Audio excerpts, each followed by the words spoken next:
we as Muslims, we believe God's not white, He's not black, He's not a man, He's not a woman. He's the creator of all of that. Yeah. He's the supreme being, it's always been there, that'll always be there, that loves us all, that wants to guide us all, that has sent messages throughout.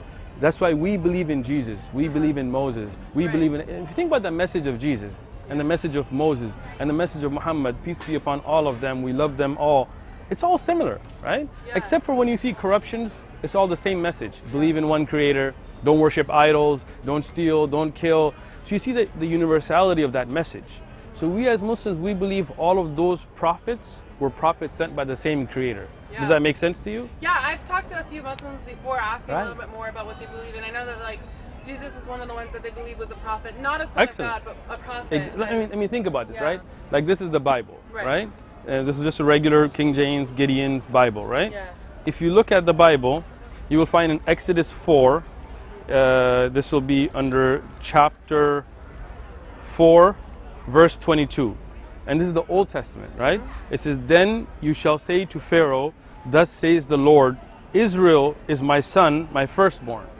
Israel is Jacob, not Jesus. But this doesn't mean he's a physical son. Right. It's a term of endearment, Right. right? In the Bible, you will find He says that a lot about a lot of different people. a lot of different people. Exactly. So we as Muslims say, look, this doesn't mean they're all physical children. Even begotten, you will see in verses about David and others, not Jesus, right? So what does Aramaic, the language, show? That when you have love for somebody, you want to show endearment, you say they're my son.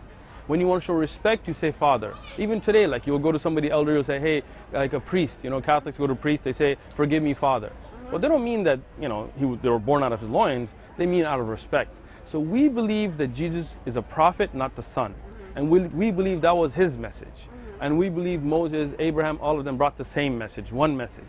Like, doesn't that make sense to you more than somebody saying, you know what, no, all Jews are wrong and Muslims are wrong and only Christianity and only this or only that, right? I think, in my opinion, I think every religion has truth and things that are not true. Excellent. Altogether. So now you have to work on that thesis. Like you have a hypothesis, you Yeah. have to put it to the test. Yeah. So if you look at the Bible, I can show you contradictions right here, right? Yeah. I'll show you one just to give you an example. In 2 Chronicles, chapter 36, 9, Jehoiachin was 8 years old when he became king, and he reigned in Jerusalem for 3 months and 10 days. How old was he? 8, Yeah. right?